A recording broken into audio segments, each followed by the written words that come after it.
Wow, what an evening this has been. We're all $200,000 poorer, but the state of literacy is $200,000 richer because of that. So,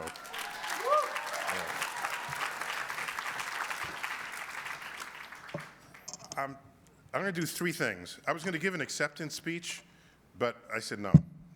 I can do better than that. First, let me just share with you a brief story. In school, in high school, they give you the SATs. You remember those? In my day, the SAT stood for the Scholastic Aptitude Test. Aptitude implies that if you don't do well, you have no aptitude, and so no one will look your way. They would later revise that, keeping the same abbreviation, and it's now called the Scholastic Assessment Test.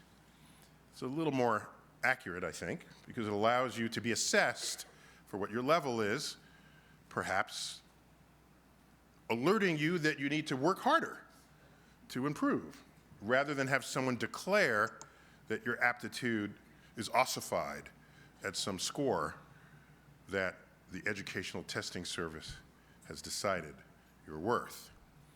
So in high school, my verbal, I had very high math SAT scores. Well, yeah, pretty high. But my verbal score was kind of average.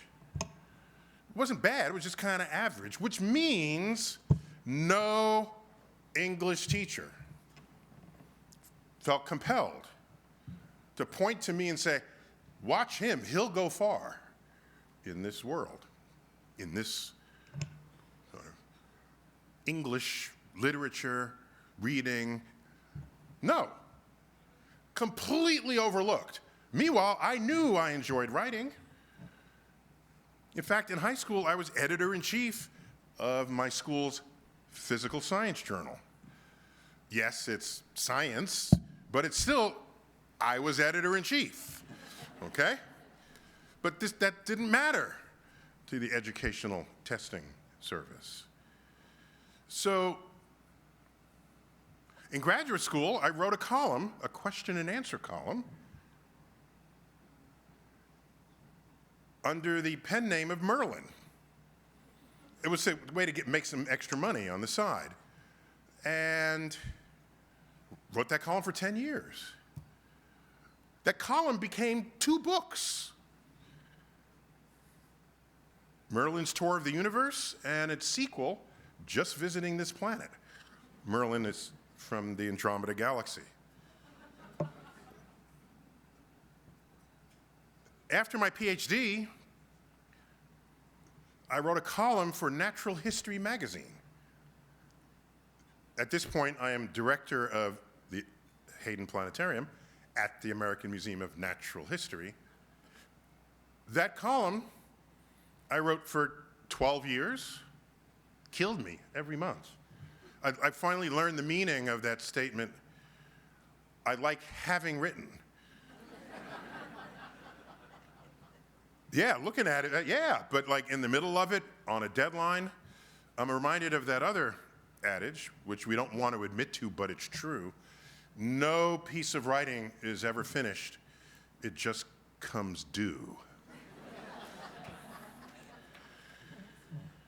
Well, a few years into that column, I get a letter in the mail from the Educational Testing Service, the purveyors of the SAT. Just to show you what a grip they have on it, when I saw the letter, I was like,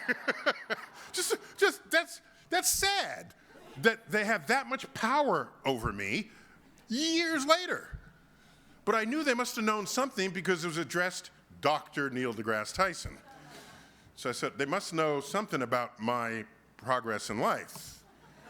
In it, it said, Dear Dr. Tyson, we recently read one of your essays in Natural History magazine. We would like to excerpt it for the verbal section of the SAT.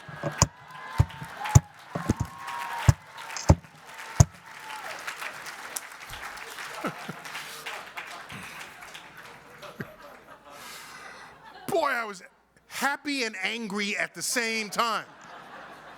Simultaneous emotions right there. Do they know what I got on the SAT? There was no greater evidence for the uselessness of that score.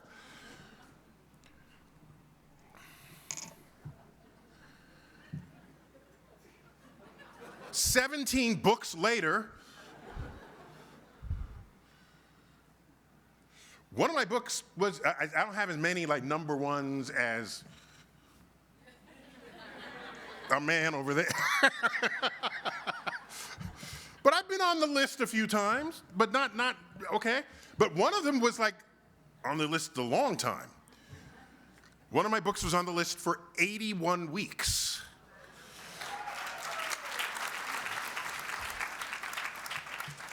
Now, for me, yeah, that was fun, but the funnest part of that was it overlapped the publication of my next book. And for 2 weeks, I had 2 books on the bestseller list at the same time. That was like, okay, so I keep looking back on my SAT scores. And no one would have said, he'll go far. Watch him. He likes writing. Not to happen. And so I've just never forgotten that. When I see other people who, you test them and they have some score and then you look the other way because they're not scoring high enough for you. No, as an educator, that's an abomination of what it is to be an educator.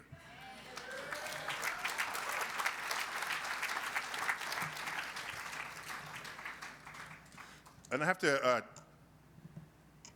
comment, when my name was first mentioned this evening, it was noted that I was voted sexiest astrophysicist alive by People magazine.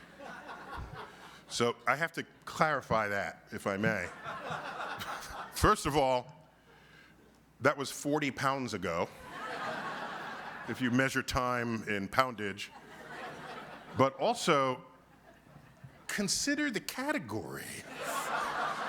No, I'm just being honest with you. I mean, the Sexiest Man Alive issue of People magazine, on the cover is the Sexiest Man Alive beyond category. But inside that issue, there are these various categories. And there's some highly competitive categories. Sexiest action star, sexiest model, sexiest news anchor, right? And then there's sexiest astrophysicist. I don't know who I beat out to get that designation. So I don't get big-headed about that. That's all I'm saying. Okay? No. Just saying. So what I decided to do, instead of give it an acceptance speech, I want to read to you just something I've been working on. It's a little recitation here. Then I want to read a few paragraphs from one of the books for which I'm most proud of having written. So, I need my old people glasses now, hold on. So this is, it's a work in progress. This is a literacy thing, right? So can I read what I wrote? That's allowed? Yeah, that's allowed. That's allowed. So I'm titling this, I Like. I like. Don't applaud yet, I haven't said anything yet. I like old wines and new friends. I like old books and new ideas. I like simple thoughts written with fancy pens. I like when people speak their thoughts but sing their feelings. I like words and language, for they empower me to communicate with fellow humans. I like mathematics and physics, for they allow me to commune with the cosmos. I like magic tricks as reminders that I can still be fooled. I like both the kit and the caboodle, but the caboodle is more fun. I like nooks, but not crannies. I like opinions, but only when founded in objective truths. I like big planes, but I like small airports better. I like the enthusiasms of youth and the wisdom of age. I respect the law, but only when the law respects me.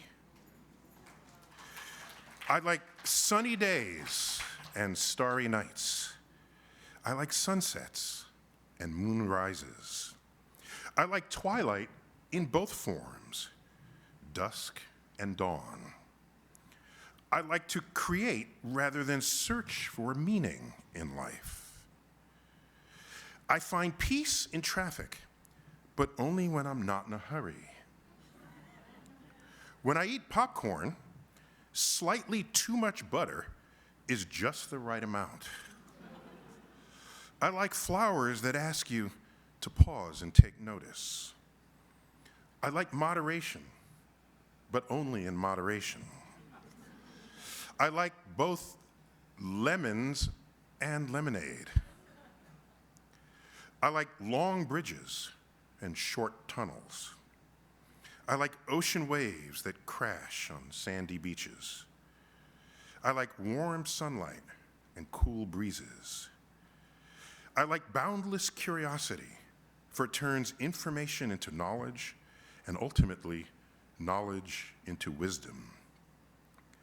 I like doing favors, provided they're passed forward and not paid back, thus releasing rivers of good deeds into the world. I like the view of Earth from space and the view of space from Earth. And I like gravity because it keeps me grounded. Thank you for that.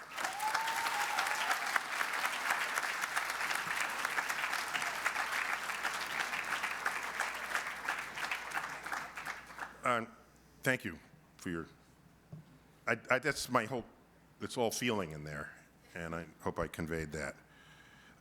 And now, I just want to read the last few paragraphs of a book that I could not have written even 5 years ago because I was not wise enough to do so. It's a book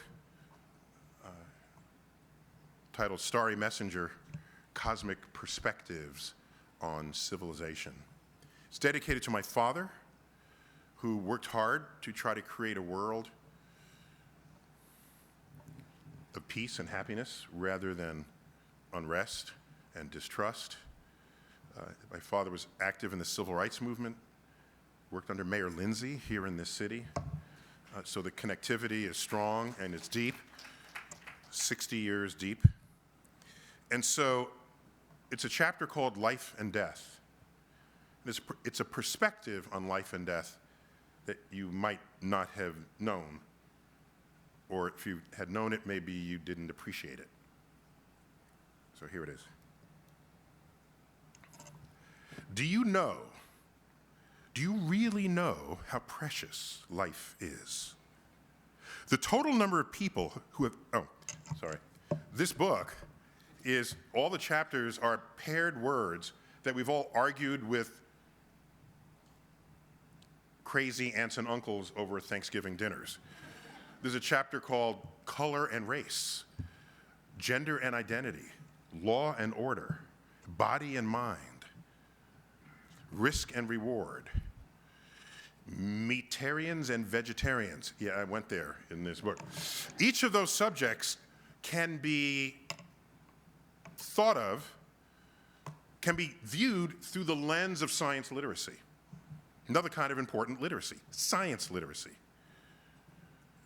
And when you do so, many of these arguments that we dig our heels in and fight each other over, there are places to view them that are sort of higher up, where a cosmic perspective realigns how you think about that very strongly held opinion. And most of the time, every time that's given in the book, those views just evaporate into thin air, evaporate into thin space. And you come back to Earth and you say, wow, I felt that strongly about something for which there was no foundation. This chapter, life and death. Do you really know how precious life is? The total number of people who have ever been born is about 100 billion. Yet the genetic code that generates viable versions of us is capable of at least 10 to the 30th variations. That astronomically huge number is a 1 followed by 30 zeros, providing 1,000,000 trillion possible souls, forcing the conclusion that most people who could ever exist will never even be conceived. Each of us, for all practical purposes, is unique in the universe, now and forever. Being alive is the time to celebrate being alive, every waking moment. On my deathbed, I'd wonder whether civilization's arc of social progress will continue, with all its fits and starts, and thus reward any time traveler from the oppressed spectrum of humanity who chooses to visit the future rather than the past. On the whole, I don't fear death. Instead, I fear a life where I could have accomplished more. An epitaph worthy of a tombstone comes from the 19th century educator Horace Mann. I beseech you. We should bring that word back, by the way. It's got very low stock value today, but this would be the room to make that happen. I beseech you to treasure up in your hearts these my parting words. Be ashamed to die until you have won some victory for humanity. Our primal urge to keep looking up is surely greater than our primal urge to keep killing one another. If so, then human curiosity and wonder, the twin chariots of cosmic discovery, will ensure that starry messages continue to arrive. These insights compel us, for our short time on Earth, to become better shepherds of our own civilization. Each of us is alive against stupendous odds. We won the lottery only once. We get to invoke our faculties of reason to figure out how the world works. But we also get to smell the flowers. We get to bask in divine sunsets and sunrises and gaze deeply into the night skies they cradle. We get to live and ultimately die in this glorious universe. Thank you all.